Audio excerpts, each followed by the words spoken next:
Bienvenidos a Di Loreto Horror.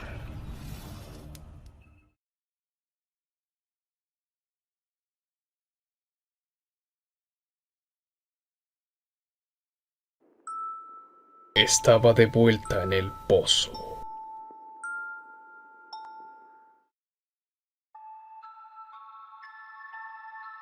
Me encontraba trabajando en la construcción de un edificio cuando, de la nada, el suelo se abrió revelando un antiguo pozo abandonado. Caí muchos metros hasta que topé con el suelo.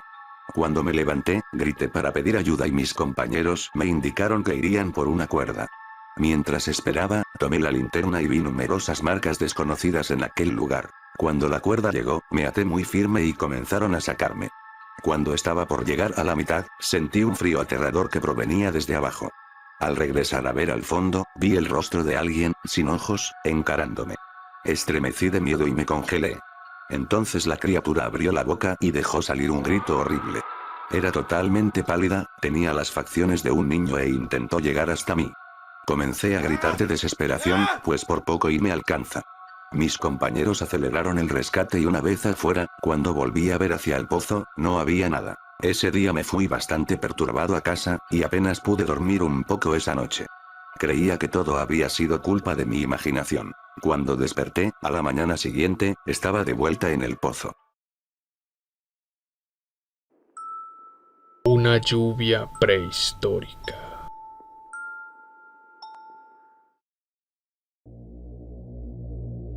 Esto sucedió hace mucho tiempo, pero todos creen que estoy loco por hablar de ello.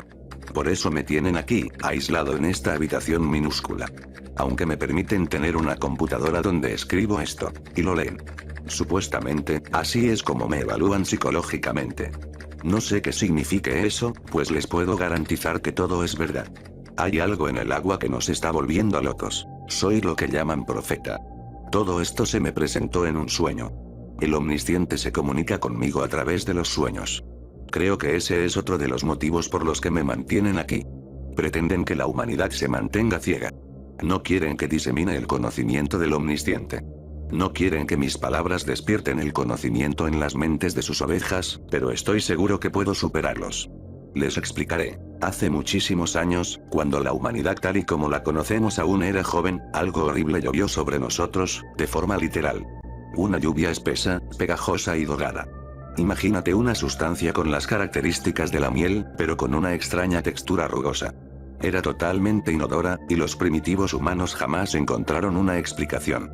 Lo único que sabían, era que aquel fluido resultaba mucho más peligroso que una lluvia común. La sustancia se acumuló en el fondo de los océanos, lagos, ríos y cada cuerpo de agua alrededor del planeta.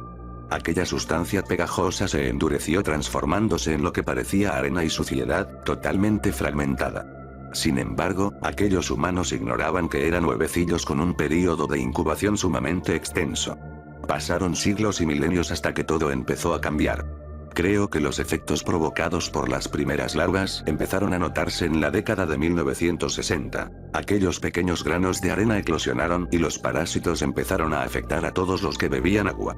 Los parásitos se alojan en el cuerpo de quien los consume, y ningún otro síntoma aparece más allá de una sed incontrolable. Sin embargo, lo más terrible de estos parásitos es que afectan a los hijos de sus huéspedes. Sus niveles de inteligencia son menores a los de la generación anterior. Son inseguros y olvidadizos, y mientras esa amenaza continúe en nuestras aguas, la raza humana se hará cada vez más ignorante, hasta convertirse en nada más que simios sin pelo. ¿Cuál es la causa de todo esto? El omnisciente me contó que la vida en otros planetas teme a la raza humana. Los humanos evolucionaban de forma sorprendentemente rápida, y cuando vieron que empezaron a matar al planeta, temieron que con el tiempo sus propios planetas fueran conquistados por los sanguinarios y codiciosos humanos. Por eso se vieron obligados a retroceder la evolución humana para proteger sus hogares. Puedes creer lo que se te pegue la gana. Piensa que esto viene de alguien completamente loco, o que es una verdad en la que creo con firmeza. Pero antes de que decidas olvidarlo, echa un vistazo a tu alrededor. ¿Ves a las personas presentando comportamientos primitivos? ¿La música de moda se parece a las antiguas danzas tribales? ¿Has considerado que esto podría ser verdad? Cualquiera podría estar infectado con el parásito y estar completamente inconsciente de ello. Creo que lo mejor es que deje esta computadora. Es hora de tomar mis medicamentos. A los médicos no les gusta cuando me comunico con el omnisciente. El amor a lo no nacido.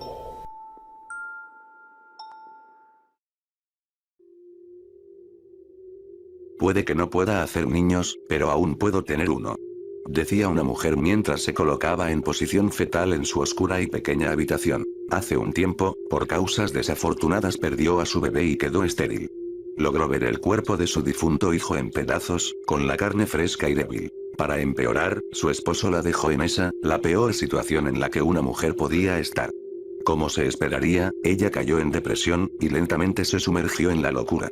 Cada vez que lograba conciliar el sueño, la imagen de su hijo amorfo en una bandeja, la perseguía sin dar tregua. Pasando los meses la mujer quedó sin empleo y tuvo que trabajar en una casa como criada, recibiendo una paga muy baja. Su estado mental la hacía no apta para adoptar un niño, la gota que derramó el vaso. Mientras ella limpiaba los baños, oyó a través de las paredes la exclamación de su ama, una mujer de unos 30 años de edad. «Estoy embarazada». La mujer no pudo evitar pensar en su bebé. ¿Un bebé?, dijo para sí, mientras reía de forma extraña. Al paso de los meses, una noche, mientras su ama dormía, la mujer rondaba por la cocina con la mirada fija en un filoso cuchillo. «Es mi bebé», gritó la mujer, quien corrió hacia la habitación de la embarazada. A la mañana siguiente, la policía encontró el cadáver de una desdichada mujer, en su cama y con un largo corte que recorría su abdomen, como si de una cesárea casera se tratara. Su útero, destrozado, estaba vacío. No había rastro del bebé, salvo un trozo de cordón umbilical. De la mujer que allí trabajaba nunca más se supo. Supongo que te preguntarás, ¿cómo puedo saberlo, si acabo de afirmar que ya nada se sabe de ella? No puedo decir mucho, pero te contaré un secreto. Ahora tengo un hermoso bebé. Las raíces del cambio.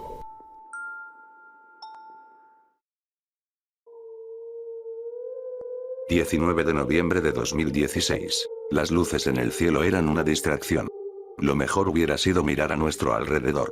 20 de noviembre de 2016. En cuestión de días, las siguientes oraciones tendrán significado para todo ser humano. Aquello que crece en nuestros talones. Aquello que se siente como nuestra piel. Aquello que nos llena los poros. Aquello que se vacía. 21 de noviembre de 2016. Laura está muerta. Gus está muerto. Mohamed está muerto. Nes también. 22 de noviembre de 2016. ¿A dónde puede ir alguien cuando todos los sitios son una trampa esperando a ser activada? Siento como si caminara por un campo interminable de minas terrestres, donde cada paso tiene el potencial de ser el último. Todos miran hacia el cielo con esperanza en los ojos. Todos morirán. 23 de noviembre de 2016. Nosotros jamás debimos haberlos buscado. 24 de noviembre de 2016. Roger está muerto. Está aquí junto a mí, de pie. 25 de noviembre de 2016. Aquello que crece en los talones de Roger ya alcanzó sus tobillos y muslos. Su cuello aún está orientado hacia el cielo y la sonrisa permanece estampada en su rostro. Su máscara de muerte revela esperanza y sorpresa. Su cuerpo está siendo digerido mientras se encuentra de pie. 26 de noviembre de 2016. El último de nuestro grupo recibió un mensaje del otro lado de la base. Todos se mantienen en silencio. Yo me rehúso. Aunque ya esté muerto cuando esto se publique, las personas podrán decir que recibieron una advertencia. Quizá es demasiado tarde. 27 de noviembre de 2016. El Dr. Franklin está muerto. Se lo llevaron cuando estaba en la lluvia. Me llamaron para verificar la causa de muerte, como si fuera posible alguna otra cosa más allá de lo obvio. Se encuentra enraizado al suelo mientras los surcos siguen creciendo en la base. Mientras veía, los tendones de Aquiles se le rompieron y cayeron por encima de sus talones. Pero se mantuvo de pie. El crecimiento parece acelerarse. Las pequeñas lenguas penetran por su piel. 28 de noviembre de 2016. Laura, Gus, Mohamed y Nes empezaron a sufrir la segunda fase. Sus poros están expandiéndose. Los tallos empiezan a brotar. Podemos ver las entidades moviéndose por sus cuerpos. La cantidad de presión que puede soportar la piel humana es un misterio. Espero morir antes de descubrirlo. Mohamed se conectó con Gus. Laura y Nes están creciendo lejos del grupo. Las gaviotas están muriendo. 29 de noviembre de 2016. Roger se conectó con el Dr. Franklin a través de un espacio de 230 metros. Aparentemente no existe material lo suficientemente fuerte en este planeta para bloquear la conexión después que se ha establecido. Tanto Roger como Franklin ingresaron a la segunda fase, mucho más rápido que los otros. 30 de noviembre de 2016. Los brotes del suelo están alcanzando los cielos para capturar pájaros. Inició con algunos en la vecindad del grupo de Laura, Gus, Mohamed, Ness, pero se esparció por toda la isla. El punto de ruptura más alto parece superar el kilómetro. 1 de diciembre de 2016. Una de nuestras embarcaciones descubrió una ballena azul a 15 metros de la superficie. El animal estaba completamente enraizado. Otras investigaciones revelaron que una franja de 600 metros por debajo de la ballena también tenía raíces. Algunos de los afectados han alcanzado la tercera fase. 2 de diciembre de 2016. Todos los muertos ingresaron a la tercera fase. Las entidades están vaciando los poros y transformando el suelo en la base. Los pájaros que fueron enraizados durante el vuelo hacen llover la sustancia en el suelo y el agua de la superficie. La nueva biología empieza a tomar el poder. Cada vez se hace más difícil respirar. 3 de diciembre de 2016. El primer informe de enraizamiento en el continente llegó durante la noche. No queda otra cosa que hacer más que esperar. Si las luces te satisfacen, simplemente sigue observándolas. Aprovecha el tiempo que te queda. Lo siento mucho. La maldición del bostezo.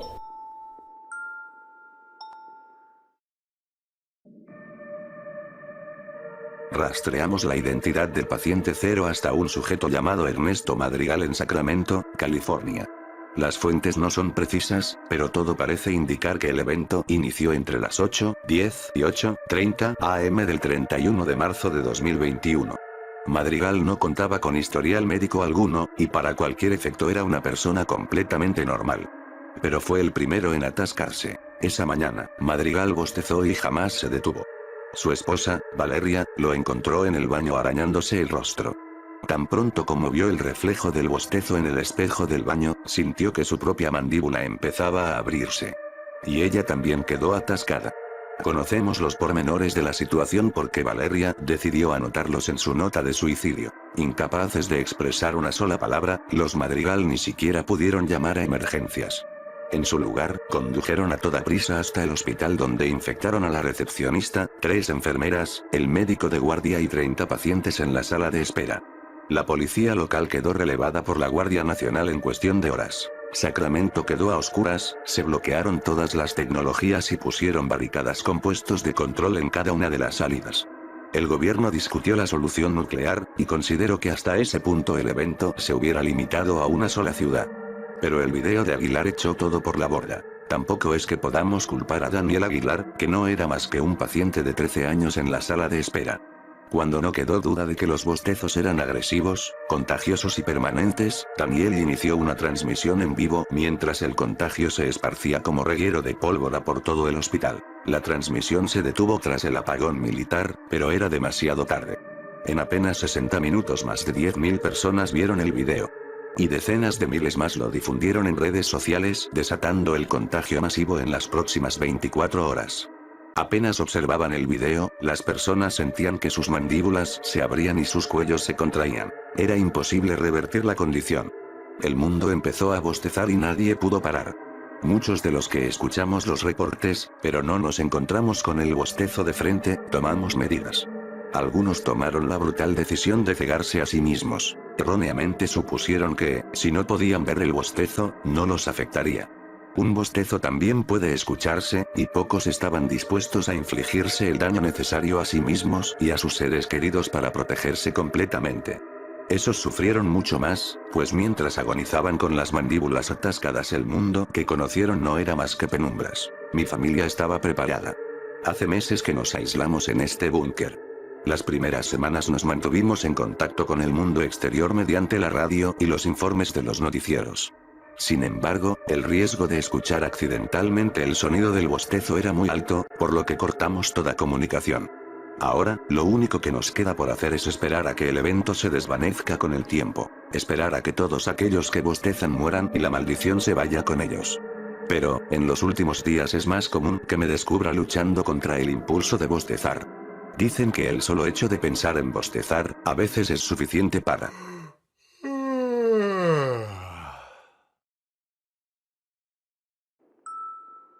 solicitud para posesión demoníaca.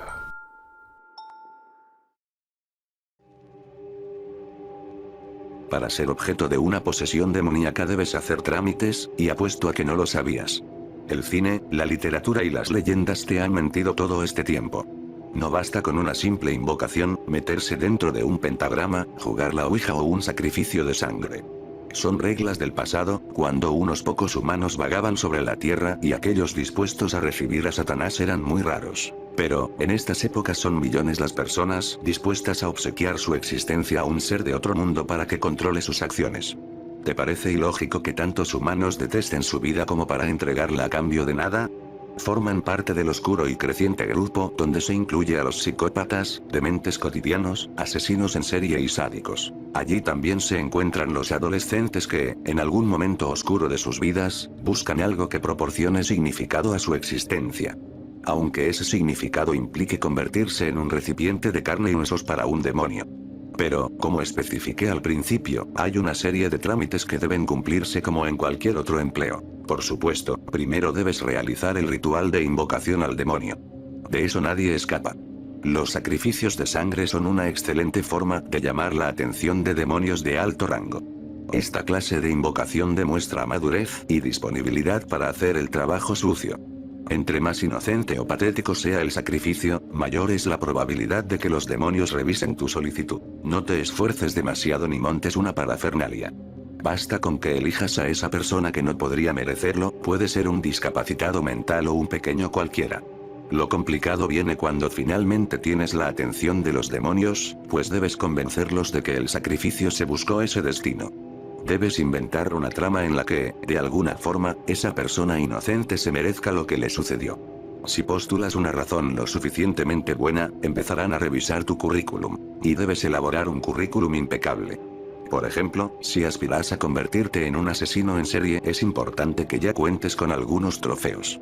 Sin embargo, no olvides que un asesinato por sí solo no es nada extraordinario. Ahora, si cuentas con mucha experiencia puede que signifique algo, aunque si solo hablamos de un simple recuento de muertes, tienen que ser cientos para llamar su atención. No olvides que estás tratando con seres que han existido desde el principio de los tiempos. Para ellos, la vida de un indigente olvidado por el mundo tiene el mismo valor que una mota de polvo.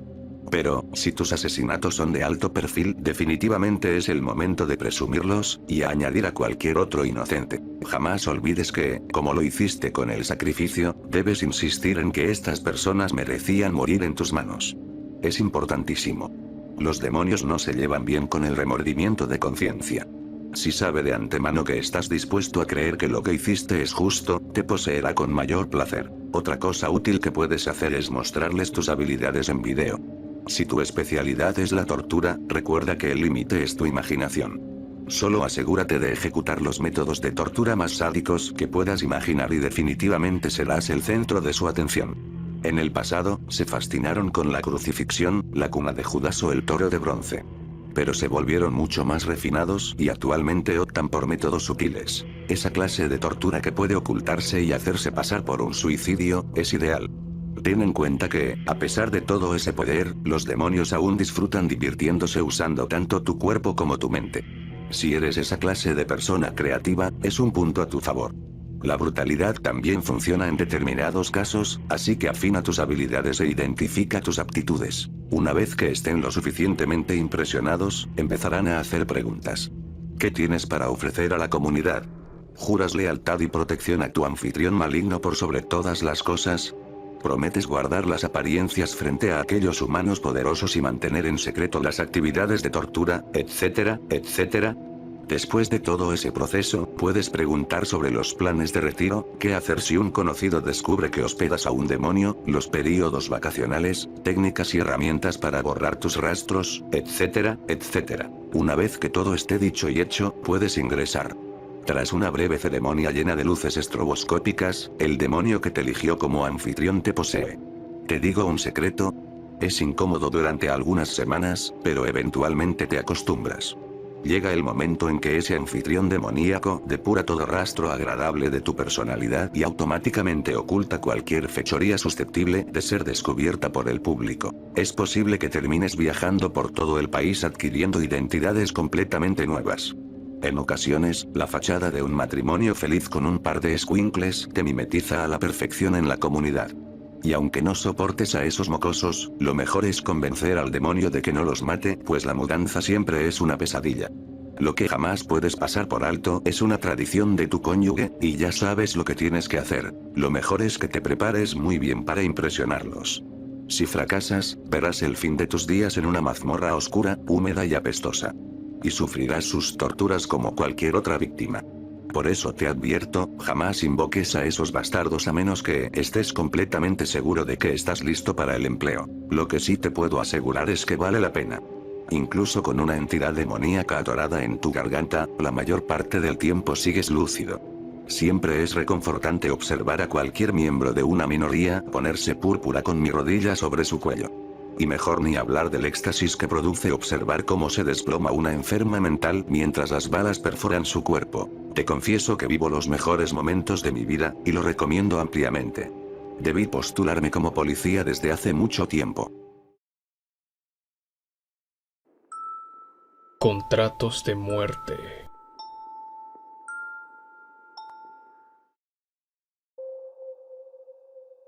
Dicen que cuando morimos, la vida pasa ante nuestros ojos, pero esto no es cierto. Soy joven, y tengo cáncer, eso me ha hecho sensible al mundo espiritual, o eso creo, porque ya he visto ambos lados de la moneda. La mañana del pasado lunes, me desperté mareado, sintiendo mucho dolor y comencé a vomitar, por lo que terminé cayendo de la cama. La quimioterapia está acabando conmigo. Pero cuando estaba en el suelo me di cuenta de algo muy extraño en la habitación del hospital donde me internaban. Todo parecía en color sepia, la habitación estaba sucia, muy sucia. Era como si nadie hubiera estado ahí en años. Como no conseguía ponerme de pie, me incliné sobre la cama y me levanté, pero con mucha dificultad. Me sentía muy vulnerable con esa vieja bata verde y con mi trasero expuesto. Salí de la habitación y comencé a caminar por el pasillo. Todo estaba diferente, pero el hospital no estaba vacío, había muchos pacientes, algunos estaban apoyados en las paredes, tirados en el suelo e incluso arrastrándose. Era una visión del infierno, literalmente. Entré en la sala de pediatría y había muchos bebés, lo que era muy extraño, ya que se trataba del infierno, o de un sueño muy loco. Coloqué mi mano sobre el hombro de una niña que estaba de espaldas a mí, para preguntarle qué estaba haciendo allí, pero cuando la toqué, ella se dio vuelta y pude ver su rostro deformado. Definitivamente no era humana, tenía los ojos muy grandes y saltados, como si tuviera ganchos sujetándole los párpados, su piel era de un rojo muy profundo y se caía a pedazos. Muy asustado di unos pasos hacia la puerta, para volver al pasillo, pero la niña me tomó del brazo. Su mano estaba helada, a pesar de su apariencia quemada. Vamos a dar un recorrido por aquí. Me di cuenta de que no era una pregunta. No tenía elección. Ella me sacó del corredor y comenzamos a pasar por algunas puertas, como si fuera una guía turística, me explicaba por qué las personas entraban ahí, o por qué serían castigadas. Y me habló de mis elecciones. Cuando se está muy cerca de la muerte, como tú. Hay que seguir algunos pasos como meditar sobre nuestro comportamiento, lo que deseamos para otros y las consecuencias de nuestras acciones. En realidad deberíamos pensar en eso toda la vida, pero no estoy hablando de religión. Con certeza, tú ya pensaste en cómo y cuándo morimos, a dónde vamos. No se trata de un seguro de vida, sino por el contrario, siendo un seguro de muerte, estoy aquí para ofrecerlo. Me llevó a una puerta roja que parecía ser una especie de recepción. Cuando entramos, había una fila enorme que no tenía fin. Y ella continuó explicando, estas personas, todas ellas, están en el purgatorio, que es justo donde estamos. Ellos están esperando para entrar en el cielo. El negocio arriba es muy burocrático. Todo abuso que tuvieras durante la vida tiene que ser pagado después de morir. Por ejemplo, tú tienes cáncer de pulmón, y fuiste tú mismo quien lo causó, no nosotros. Por eso debes pagar, y cuando digo pagar quiero decir que tu alma se debe quedar en el infierno durante un tiempo. No pienses ni por un segundo que es bueno, mucho menos fácil. Aquí abajo somos una sociedad cooperativa, yo pago mis pecados, que son leves, llevando a los turistas para que le den una ojeada a los contratos de la muerte. Otros que fueron mentirosos, abusivos y egoístas, tienen que pagar de una forma mucho más sádica. Ellos deben torturar a los pedófilos o asesinos, o serán torturados de la misma forma. Las personas con pecados capitales deben ser torturadas por los demonios, la cantidad exacta de veces que cometieron cada pecado. Las prostitutas y los falsos sacerdotes son cocinados en un caldero de aceite. Y así sucesivamente. ¿Preguntas? Mis ojos casi salían de sus órbitas, estaba a punto de sufrir un ataque al corazón y apenas podría salir aire de mi boca. Ella continuó hablando sobre las personas. Hasta que llegó el momento en que dijo algo que llamó mi atención. ¿Te gustaría comprar un plan de muerte, o prefieres esperar en la fila del purgatorio?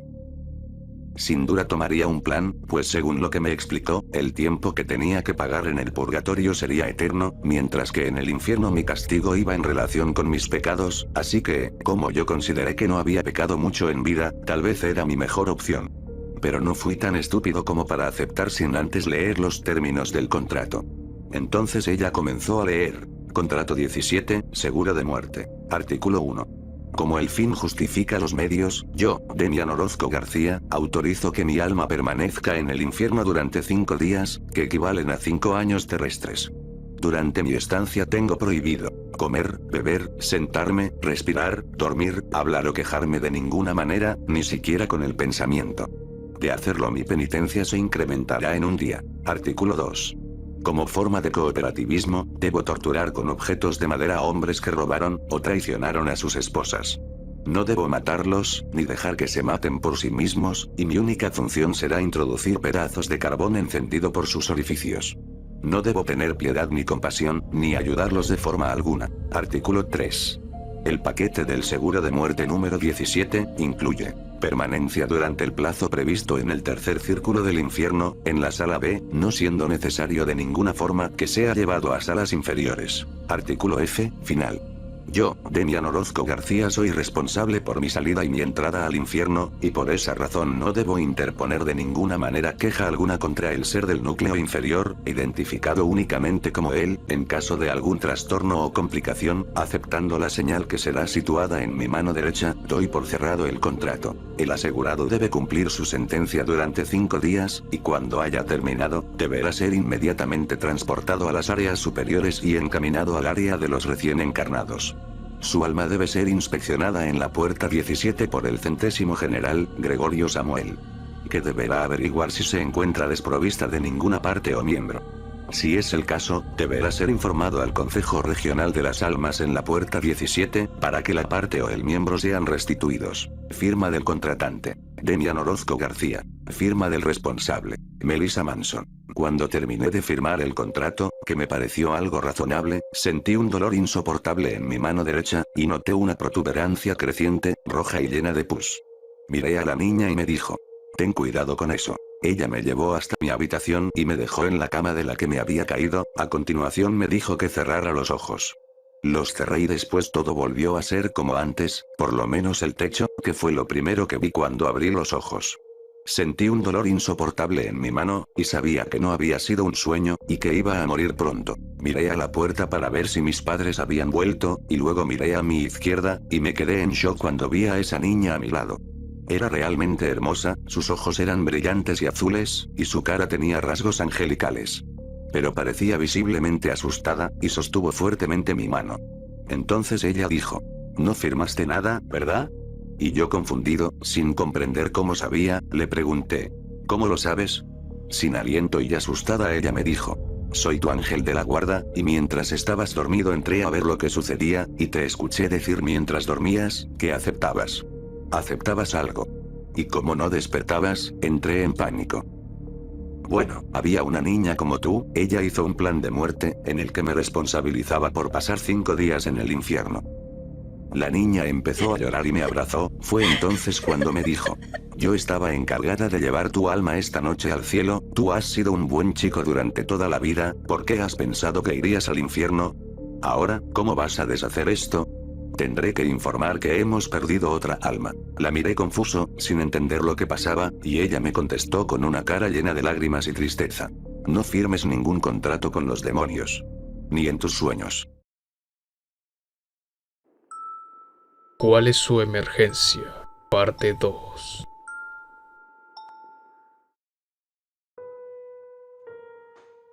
Estoy realmente sorprendida por la cantidad de personas a las que les gusta leer sobre las cosas extrañas que me han sucedido en el trabajo, y lo más gratificante es que desean seguir leyendo. Me he estado preguntando si debía compartirles la historia de Elizabeth. Honestamente, llegué a la conclusión de que es demasiado extraña como para guardármela. Liz, que es la abreviatura más común para Elizabeth, iba a la escuela con uno de los hijos de mi colega de trabajo. Recuerdo su nombre siendo mencionado en los documentos unas pocas semanas después del incidente. Se había graduado durante la primavera y estaba lista para asistir a la Universidad de Ohio en otoño. Pasó sus vacaciones de verano como niñera de los pequeños del vecindario. La noche que llamó solicitando ayuda fue la del 17 de julio de 2014. Lo que sea que le haya pasado me dejó con muchas interrogantes. Despachadora. Habla Tara. ¿Cuál es su emergencia? Hay alguien en la casa. Susurraba, su voz temblaba mientras intentaba explicar la situación. ¿Cuál es su dirección? La dirección es 4648 de la calle Lincoln. Mi nombre es Liz Massey. Hay niños en la casa. ¿Puede salir de forma segura de la casa? Estamos intentando salir ahora. Hasta ese momento, mantenía la calma. ¿Sabe el número de personas que hay en la casa? Suena como si fueran 2 o 3. Entraron por la ventana superior. Creo que fue por una de las habitaciones de los niños. Escuché cuando rompieron el cristal. Soy la niñera. Tengo 2 niños conmigo. Por favor, dense prisa. Tengo a los agentes en camino en este momento. Están en el segundo piso. Vamos chicos. Quédense conmigo. Llamaremos a sus padres en un minuto. Necesito que se queden callados. Todo va a estar bien. ¿Podría proporcionarme una descripción del intruso? ¿Hay armas en casa? Está bien niños. Sostén la mano de tu hermana y manténganse atrás de mí. No sé si hay armas en la casa. No sé lo que estén buscando. Puedo escucharlos caminar. Están justo encima de nosotros. Están en la sala de arriba. ¿Ha logrado salir de casa? Estamos en el vestíbulo, vamos hacia la puerta trasera en la cocina. Vamos niños. Manténganse junto a mí. Guarden silencio y agáchense. Por favor, avíseme cuando logre salir. Diríjase directamente a la casa de un vecino o a un sitio seguro tan pronto como le sea posible. Hay un par de agentes en camino. Ella consolaba a los niños. Podía escuchar la confusión de sus voces. No podían comprender lo que estaba sucediendo, pero su miedo iba en aumento. Estamos en la cocina. Agáchense. Síganme. Vamos Hop, mantente cerca. Estaremos afuera en un segundo. Escuché el ruido del picaporte por los auriculares. Maldición. No maldita sea no, está bien niños. Guarden silencio. Estaremos bien. Ella forzó el picaporte una vez más. Los niños empezaron a llorar y Liz entró en pánico. ¿Logró salir de la casa? La puerta está atascada. Es como, el perno, está fundido. No lo entiendo. Maldición. Maldición. Podía escucharla mientras luchaba contra la manija de la puerta, intentando forzarla para lograr abrirla. Su voz se quebró. Por Dios, están bajando las escaleras. Muy bien Cody, mírame. Mírame. Quiero que Hop y tú salgan por la puerta del perro.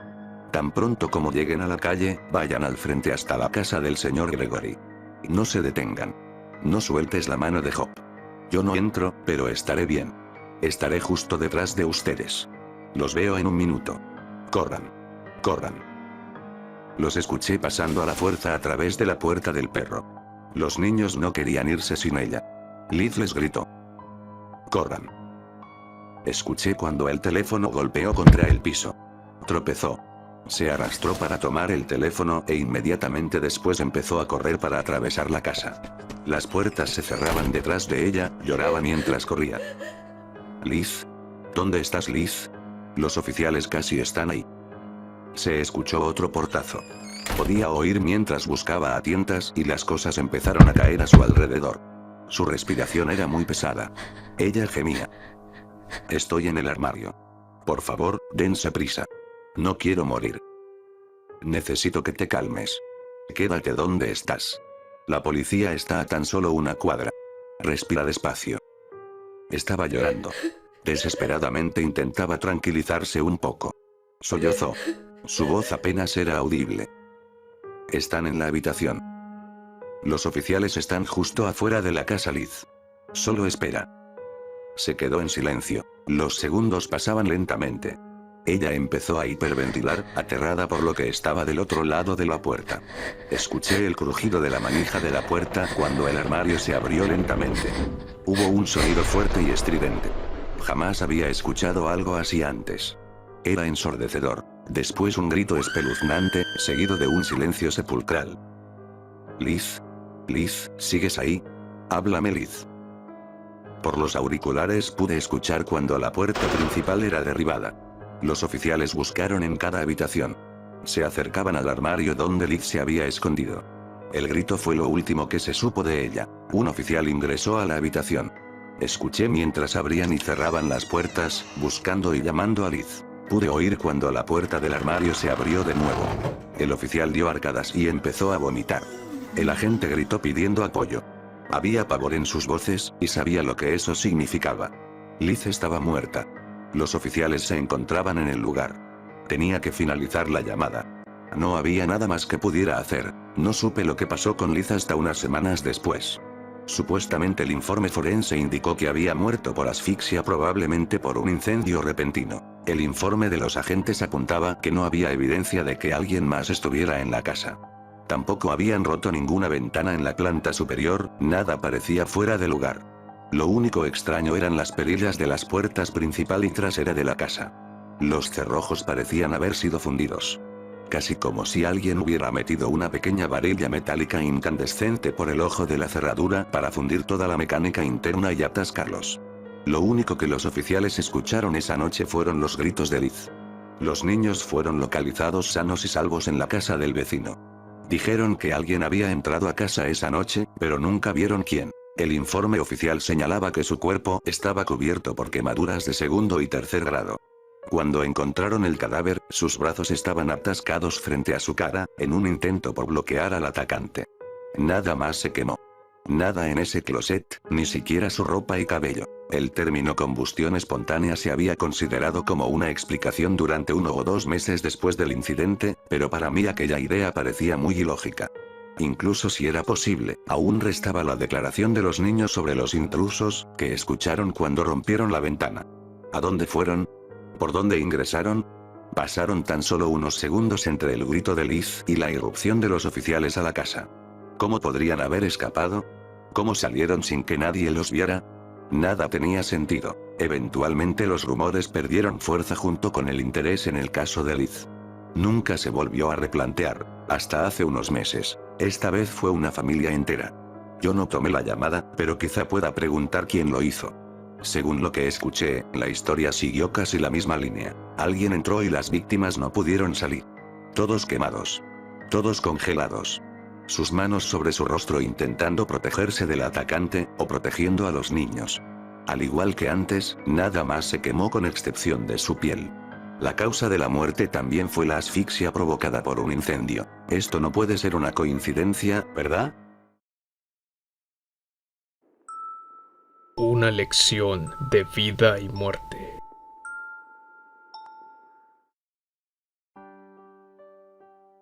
No era otra niña del montón en medio de la tormentosa adolescencia. Siempre me consideré más inteligente y valiente que las otras niñas de mi edad. Nada de lo que esperarías de una joven en esa fase de autoconocimiento. Jamás desaproveché una oportunidad para levantar el pecho y decir que era valiente.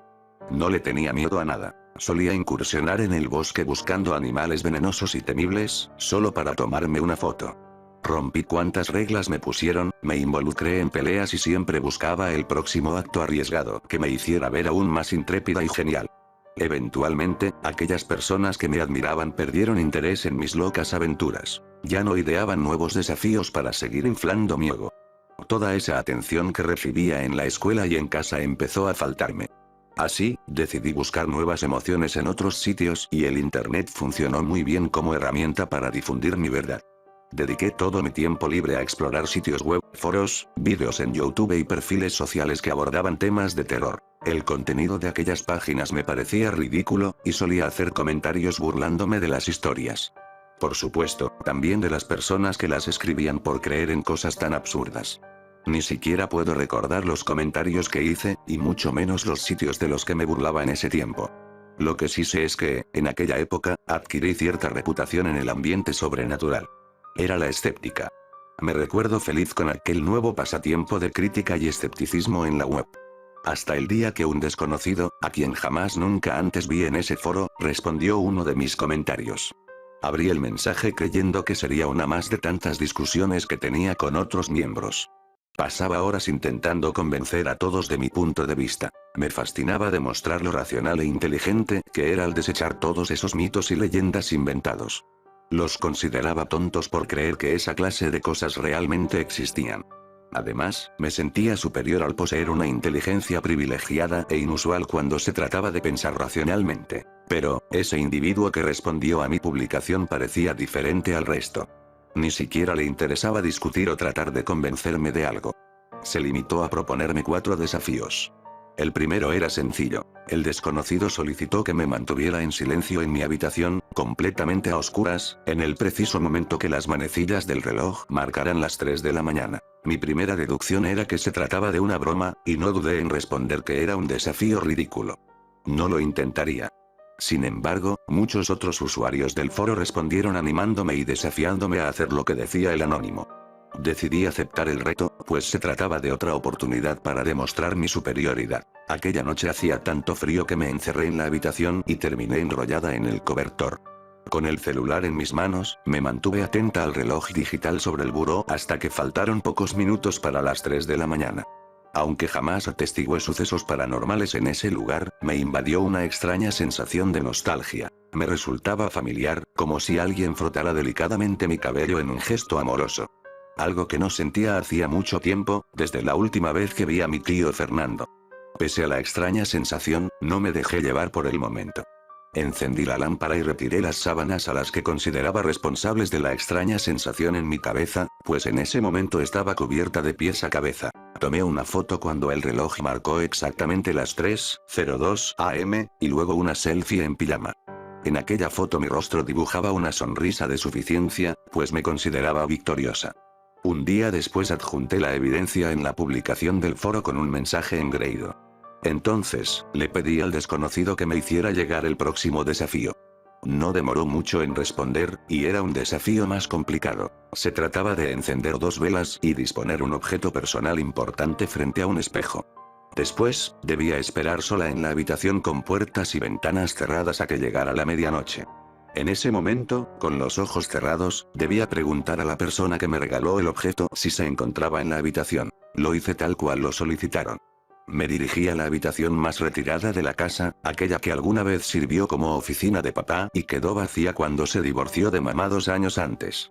Llevé un espejo de tamaño mediano que tenía en mi habitación y lo dispuse sobre un viejo escritorio de madera. También estaban las velas y el objeto personal frente al espejo. Revisé la hora en el teléfono y faltaba un par de minutos para la medianoche. Me paré frente al espejo y observé el objeto. Un regalo que me hizo mi tío hacía mucho tiempo. Una vieja edición del libro de Alicia en el País de las Maravillas. Encendí las velas, cerré los ojos y entonces pregunté en voz alta si mi tío estaba allí. No negaré que me sentí ridícula al hacer algo de esta clase, pues estaba completamente sola en la habitación. Y aunque no presencié fantasmas ni evento sobrenatural alguno, admito que me asusté un poco al escuchar el sonido de un golpe sordo. Como si algo se cerrara de golpe. Un poco asustada, abrí los ojos y encontré las velas apagadas y el libro cerrado. Tras recuperarme de la conmoción, empecé a reírme, saqué el celular y tomé otra selfie en pijama frente al espejo. Una vez más, mi sonrisa presumía la victoria. Tomé el espejo, el libro y me dirigí a dormir a mi habitación. En ese momento deduje que no cerré correctamente la puerta o la ventana de la oficina, por lo que el viento terminó apagando las velas y cerrando el libro. Completamente ansiosa por conocer los otros desafíos lo más rápido posible, actualicé la publicación en el foro con nueva evidencia y solicité el seguimiento. Me respondió que debía esperar hasta el próximo fin de semana para saber lo que debía hacer. Los días se fueron muy rápido, pero me mantuve a la expectativa por si el desconocido cambiaba de opinión y me decía qué hacer antes de tiempo. Sin embargo, no pasó nada fuera de lo esperado. Estaba en las redes sociales cuando escuché el timbre del teléfono fijo en la sala. Respondí algo sorprendida al ver que era el número de mi tío. Me llamaba para invitarme a visitarlo en Estados Unidos. Sonreí y le dije que lo visitaría en California apenas saliera de la escuela. ¿Es una promesa? Sí, tío, es una promesa. Tan pronto como me den vacaciones en la escuela, iré a visitarte donde quiera que estés. Respondí y colgué el teléfono justo después. Esperé hasta que terminó el sábado y no recibí respuesta. Me saqué una foto con la sonrisa un poco cansada, pero todavía presumiendo, haciendo el signo de victoria con las manos y me metí a la cama. Pasó el domingo y el anónimo no volvió a responder. Hasta el lunes envió un mensaje privado con un simple hola. Esperé tu mensaje todo el fin de semana, respondí. Dijiste que me contactarías para decirme el tercer desafío. Ya superaste el tercer desafío, respondió. Bueno, los desafíos se están acabando y todas las pruebas que has puesto siguen sin demostrar que existen los fantasmas. ¿Cómo? ¿Completaste los 3 desafíos y sigues sin creer en espíritus? Así es, casi te ganó la apuesta. Ja ja ja ja. Reí victoriosa, tanto en el mensaje como en la vida real. Supongo que ganaste, pues no puedo decirte el cuarto desafío si no has asimilado los 3 anteriores. Aquella respuesta me molestó, pues consideré que se trataba de un pretexto para no admitir que estaba equivocado y que había perdido la apuesta. Entonces explícame. Pues no entiendo el motivo de tus desafíos. Bien, te lo explicaré todo. ¿Recuerdas aquella primera prueba en la que experimentaste la extraña sensación de una mano acariciando tu cabello? Sí, respondí con curiosidad. Bueno, se trataba del espíritu de una persona muy importante para ti. Un espíritu bueno que te tiene mucho aprecio y afecto, por eso acariciaba tu cabello con amor. Me quedé paralizada, ¿cómo sabía tantos detalles? ¿Recuerdas el segundo desafío donde se apagaron las velas y el libro se cerró solo?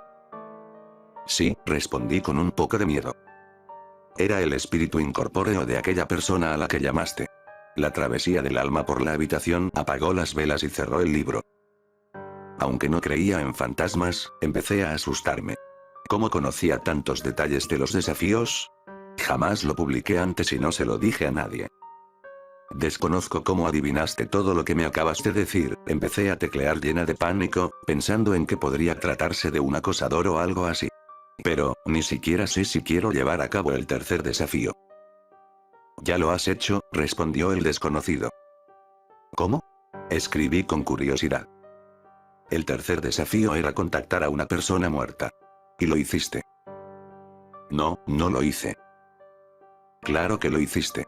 Tu tío Fernando murió mientras estaba solo en casa hace 10 días. Antes de que empezaras todos los desafíos. No puede ser. Nadie me ha dicho nada. Nadie sabe nada. Estás mintiendo. No miento. Nadie sabe nada porque todavía no encuentran el cuerpo. Vive aislado de la ciudad, y como no se visita frecuentemente con su familia, a nadie le resulta extraña su ausencia. Nadie sabe que murió. Se enterarán ahora, cuando visiten su casa y encuentren el cadáver en avanzado estado de descomposición. No puede ser.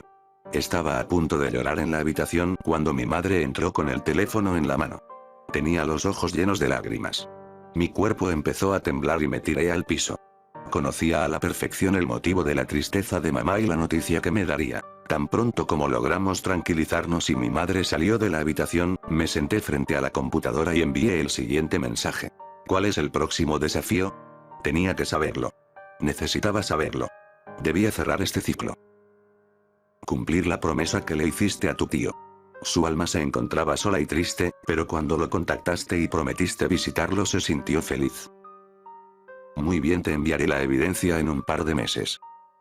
Gracias, respondió antes de salir del chat del foro. 2 meses después, apenas salí de vacaciones, pedí a mi madre viajar a California para visitar a la familia y la tumba de mi difunto tío. Accedió con gusto y en un par de días ya estábamos en la ciudad. Lo primero que hice fue visitar el cementerio. Me presenté en la tumba con el libro de Alicia en el País de las Maravillas y un ramo de flores blancas. Le pedí perdón por no acompañarlo en sus últimos momentos. Oré para que su alma descansara en paz y dejé el cementerio.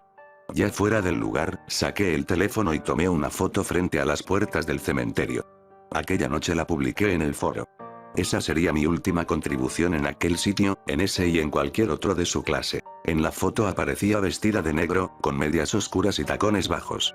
Tenía marcas rojas en mi cara por el llanto, pero no me molestaban, ni en ese momento ni ahora. Hice mi tradicional signo de victoria con las manos y sonreí. Era una sonrisa diferente a las que estaba acostumbrada. No estaba presumiendo ni burlándome, era una simple y modesta sonrisa de alguien que aprendió una valiosa lección y estaba feliz por ello. Acompañé aquella foto con la siguiente leyenda. Cree en lo increíble. Existen más cosas entre el cielo y la tierra de lo que nuestra vana inteligencia puede comprender. Después, me dirigí a la configuración del sitio para eliminar mi cuenta definitivamente. Sin embargo, antes de hacerlo recibí una notificación en mi perfil. Un anónimo respondió a mi última publicación. Me dirigí a ver la respuesta. Y jamás olvidaré lo que leí. Muchas gracias por todo, Pochie. Y nunca lo olvidaré, pues la única persona que conocía aquel viejo apodo de mi infancia, era la misma que me lo puso hacía mucho tiempo. Mi difunto tío Fernando. Los titiriteros.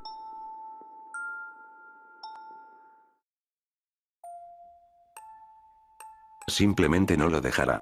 Escucha ese crujido. Qué chico tan tonto. Imagínate despertar a las 2:45, recibir una llamada de un número desconocido y que empiece a cantar tan pronto como respondes. Bueno, no era precisamente una canción, sino una mezcla entre canto y plática. No estaba de humor para escuchar las incoherencias de esta mujer a las 3 de la mañana. Colgué y apagué el teléfono. La mañana siguiente fue cuando lo vi por primera vez. Estaba caminando hacia mi automóvil, bastante apresurado por llegar al trabajo, pero había un hombre observando mi auto. Para ser honestos, el hombre no tenía la apariencia de una persona.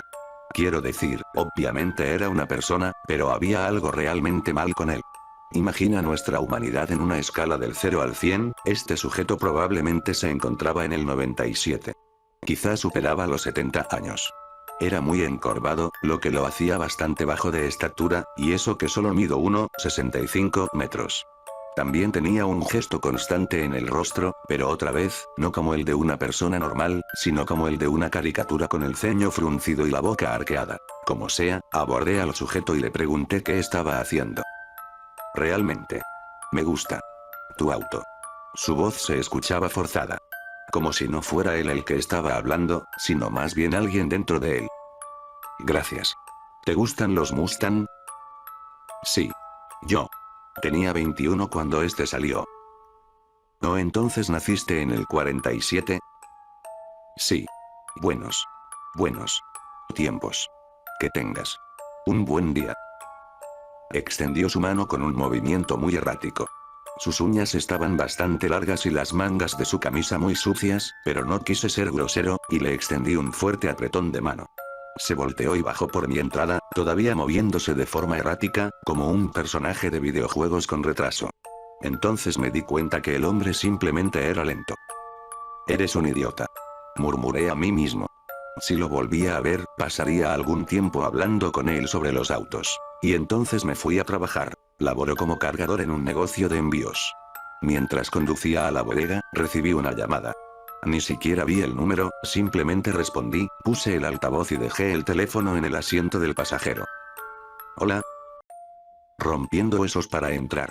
Romper, romperte. Maldita sea, era la misma mujer que llamó en la madrugada. Ey, pero ¿quién demonios? Colgó. Tomé el teléfono justo a tiempo para ver el número. No estoy jugando, literalmente el número eran 3 ampersands. Decidí que llamaría a la compañía telefónica después del trabajo. El trabajo fue relativamente normal. Mi mejor amigo, George, entró a trabajar conmigo ahí. Después que mis padres murieron y me heredaron la casa, George solía pasar un tiempo con sus padres y otro tiempo en mi casa.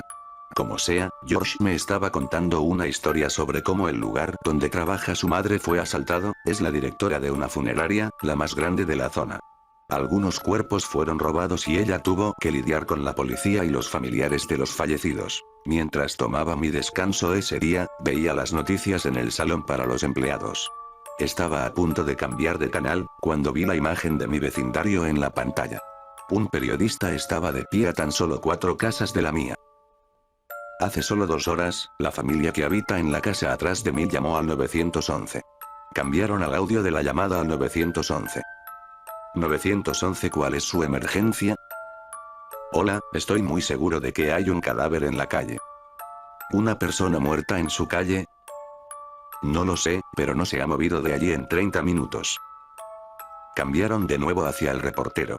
Pero nadie murió en esta calle el día de hoy. De hecho, el cuerpo que fue encontrado en este barrio suburbano era el de Roger Ana, un hombre que murió hace 8 días. Entonces pusieron una fotografía de Roger en la pantalla. Mierda. Era el sujeto que me encontré en la mañana. La familia del señor Ana está muy molesta de que alguien desenterrara y le faltara el respeto a un cuerpo de esta forma. Con suerte, el ladrón de tumbas será llevado a la justicia. Soy Nikitara para News Channel 9. Quería decirles a todos en el trabajo que había hablado con este hombre en la mañana, pero sabía que parecería bastante loco y sospechoso.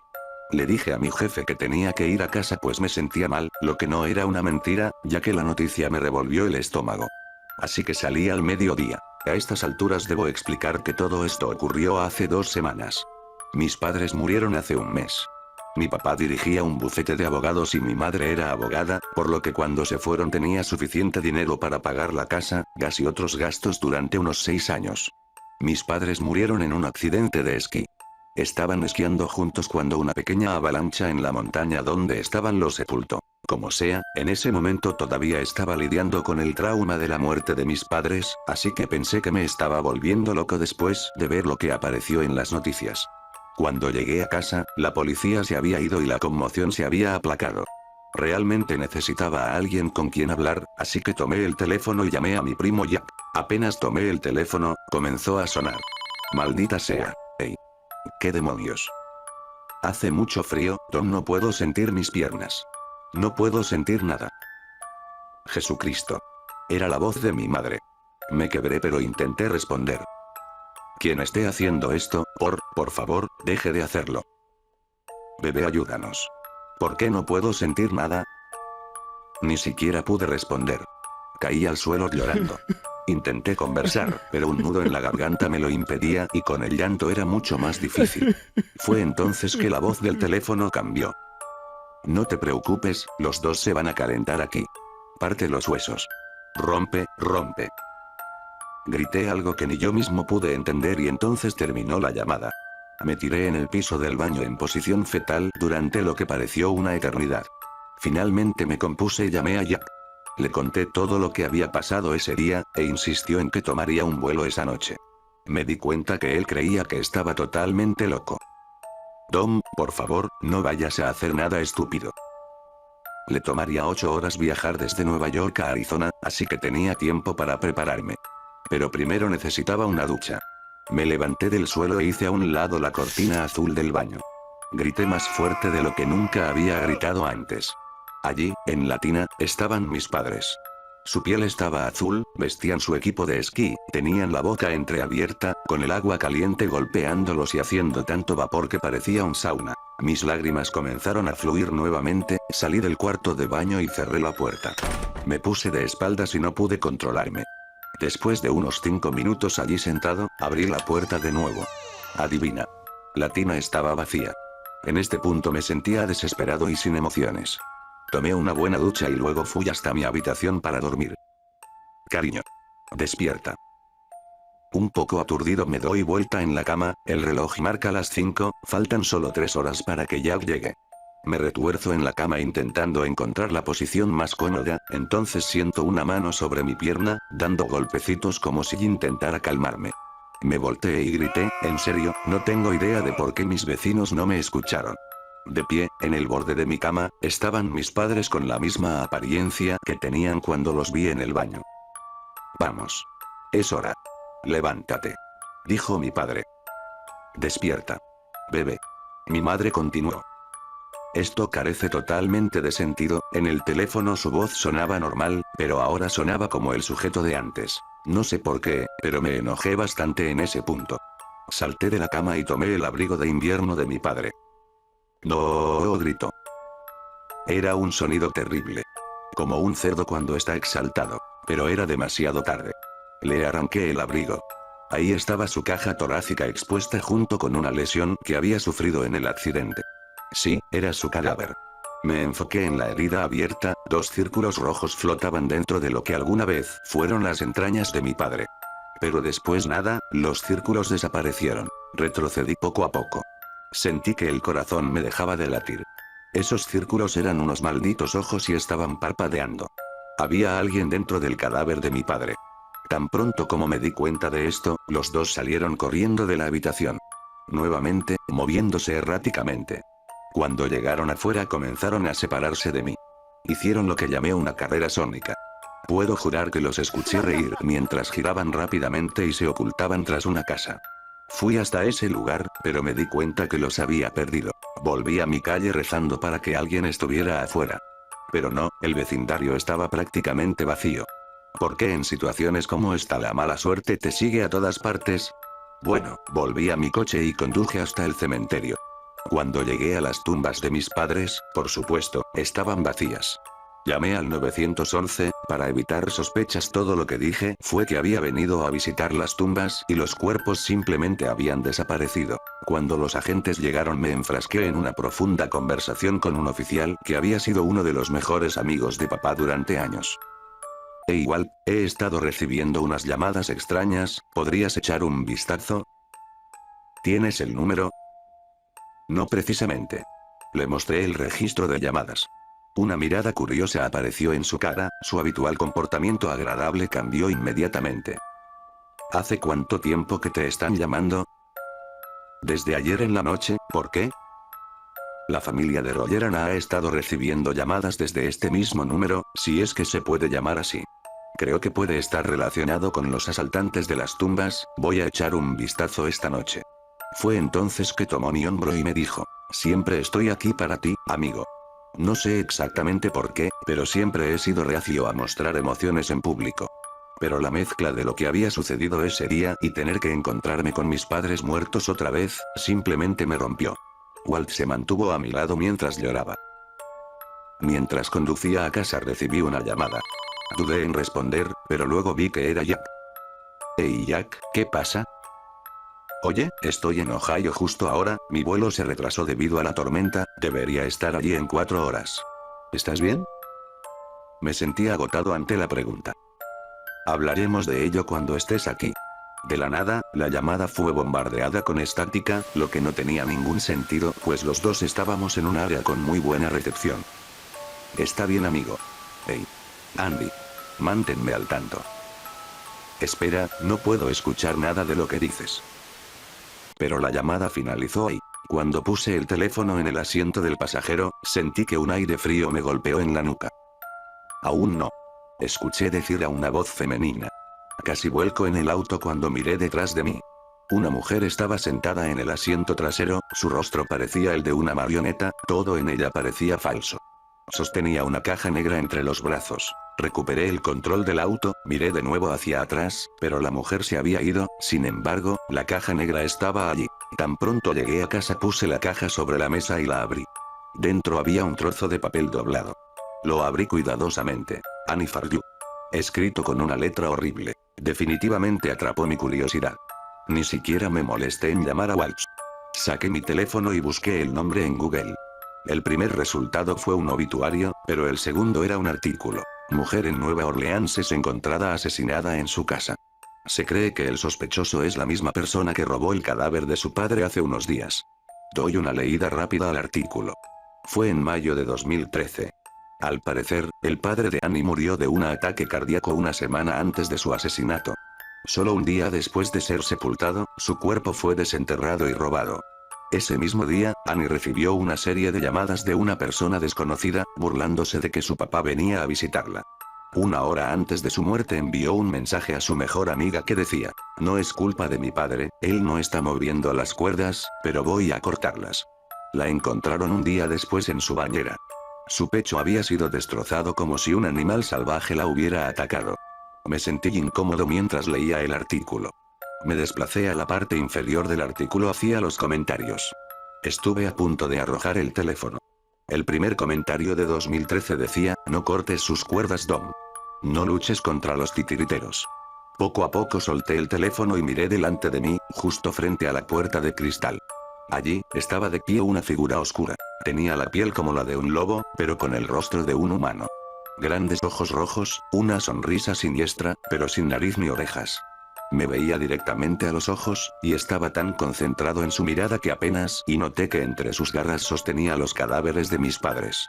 Lentamente me levanté de la mesa, pero en cuanto me puse de pie, la figura desapareció. Eso fue todo. Puede sonar terrible, pero había mejores cosas por las que recordar a mis padres que por sus cadáveres. No quiero morir solo para recuperarlos. Tan pronto como tomé esa decisión, mi teléfono sonó. Era aquel número extraño. Diga. Ya no eres divertido. La voz era diferente al resto. Era mucho más profunda y fuerte. Adiós. Intenté sonar confiado. Me senté en la sala a ver televisión hasta que ya llegó pasada la medianoche. Le expliqué lo que había pasado y le mostré el artículo de Andy. ¿Saben qué? Realmente me creyó. Los 3 días que estuvo aquí hicimos una investigación sobre el tema. En todas las épocas, hasta el 1300 en Francia, han existido leyendas de criaturas que controlan el cuerpo de una persona muerta. No es un fantasma ni nada por el estilo, no posee el cuerpo, sino que realmente viste el cadáver. Se alimenta del dolor y la depresión, por lo que la criatura lo hace principalmente con los cuerpos recién fallecidos, para alimentarse del dolor de la familia. Han pasado 2 semanas desde que todo esto sucedió. Los cuerpos siguen siendo robados en la zona, por lo que he iniciado una campaña colocando volantes y explicando sobre los titiriteros a las familias que han tratado con el monstruo. Así que la próxima vez que veas a un familiar muerto, no asumas que es su espíritu. Acércate a él y, si es tangible, vas a tener que aceptar que no lograrás que su cuerpo regrese si quieres vivir. Tan pronto como lo aceptes, el titiritero no será capaz de enredar sus cuerdas sobre ti.